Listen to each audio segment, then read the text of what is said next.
Assalamualaikum warahmatullahi wabarakatuh. Sebelumnya perkenalkan, nama saya Zaki Zulkifli dengan NIM 114220021 dari Teknik Lingkungan Angkatan 2022. Nah, untuk memenuhi tugas biologi lingkungan yang saya berada di kelas TLA, yaitu tentang menjelaskan hasil resum keanekaragaman hayati, tema saya yang diangkat ini adalah bentos.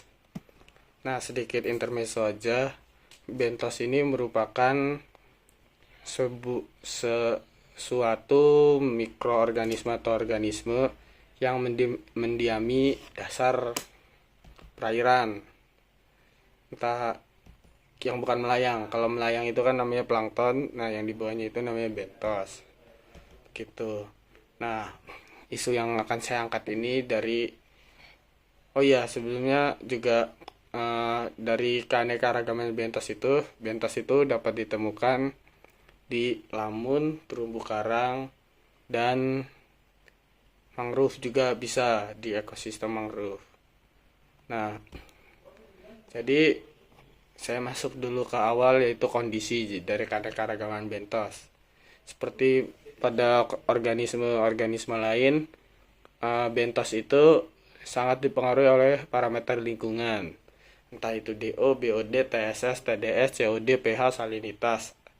Terus dipengaruhi juga oleh jenis substrat yang ada di lingkungan, entah seperti apa di ekosistem lamun. Nah, itu akan saya bahas di sini, ekosistem lamun, ekosistem terumbu, ekosistem mangrove gitu. Nah, di sini juga ada beberapa faktor yang mempengaruhi keanekaragaman bentos. Nah, dari hasil studi literatur yang saya baca, keanekaragaman bentos itu dapat dipengaruhi, yang pertama adalah pencemaran, jelas. Pencemaran seperti aktivitas manusia, kayak seperti mandi, mencuci, atau pembuangan di air sungai, atau di ekosistem laut. Nah, itu akan berdampak juga ke keanekaragaman bentos. Lalu, struktur habitat. Nah, struktur habitat sendiri itu di inian seperti tekstur substrat yang berada, entah itu di pasir, di terumbu karang, atau bebatuan, ataupun di lamun. Di lamun kan juga beberapa bentos itu hidup di dalam bawah tanahnya lamun atau pasirnya itu. Seperti itu. Terus ada kualitas perairannya. Nah, kualitas perairannya itu ya seperti yang disebutkan, ada parameter fisika, ya entah jenis topografi atau parameter kimia, pH, DO, BOD, atau kakaruhan, TDS. Nah, seperti itu. Itu dapat dilihat dari dari jumlah keanekaragaman bentosnya itu untuk menilai kesehatan suatu ekosistem.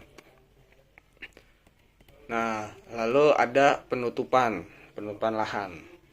Penutupan lahan ini ya seperti penutupan lamun, penutupan batu karang, penutupan akar mangrove. Nah, itu dapat berkontribusi juga dalam keanekaragaman dan kelimpahan bentos. Sudah jelas karena dari masing ketiga-tiga ekosistem itu merupakan rumah bagi makhluk hidup perairan. Nah, selanjutnya ada topografi. Nah, topografi ini di highlight jelas di hasil dari studi literatur yang saya baca itu adalah struktur terumbu. Struktur terumbunya itu entah bertipe curam atau landai, atau bertipe seperti dinding yang dapat mempengaruhi distribusi dan jenis fauna bentos yang bertahan hidup di area tersebut. Itu. Lalu ada yang terakhir, kedalaman air. Nah, kedalaman air juga itu mempengaruhi jenis bentos yang ada. Seperti jurnal yang saya baca, kedalaman air di sekitaran 1 sampai 5 meter itu biasa diisi oleh kerang-kerang seperti ya jenis kerang-kerangan seperti gastropoda Lalu yang di bawahnya itu biasa diisi oleh bintang laut, hipopus, kerang hipopus, ataupun timun laut. Nah, dari hasil studi yang saya baca juga jenis bentos yang ditemukan itu beragam, seperti gastropoda. Gastropoda sendiri di situ ada bivalvia, hipopus, nerita peloronta, atau drupela. Gitu. Lalu ada echinodermata. Echinodermata itu ada seperti lobster, kepiting, timun laut, bintang laut, ataupun bulu babi. Lalu yang ketiga itu ada moluska atau hewan-hewan lunak seperti gurita atau cumi-cumi. Nah, lanjut kita ke metode sampling. Metode sampling yang paling sering, yang dari semua judul yang saya baca, metode sampling itu adalah metode transect. Entah itu line transect atau BBT, bentos belt transect, ataupun untuk terumbu itu seperti mantatou. Nah, untuk melihat keanekaragaman terumbu kalau mantatou. Nah, biasanya plot kecil itu biasanya 1 meter kali 1 meter. Di jurnal yang saya baca 1 meter kali 1 meter. Nah, itu daerah yang diamati itu luas sehingga memungkinkan untuk berbagai titik-titik untuk mencapai cakupan tersebut. Ke stasiun A, stasiun B, stasiun C. Nah, itu masing-masing biasanya ada satu plot transect. Gitu. Dan untuk transect yang besar, yang biasanya 10 meter kali 10 meter. Nah, itu biasa dilakukan untuk mengetahui satu di sejumlah kecil ekosistemnya itu. Biasanya ekosistem kecil.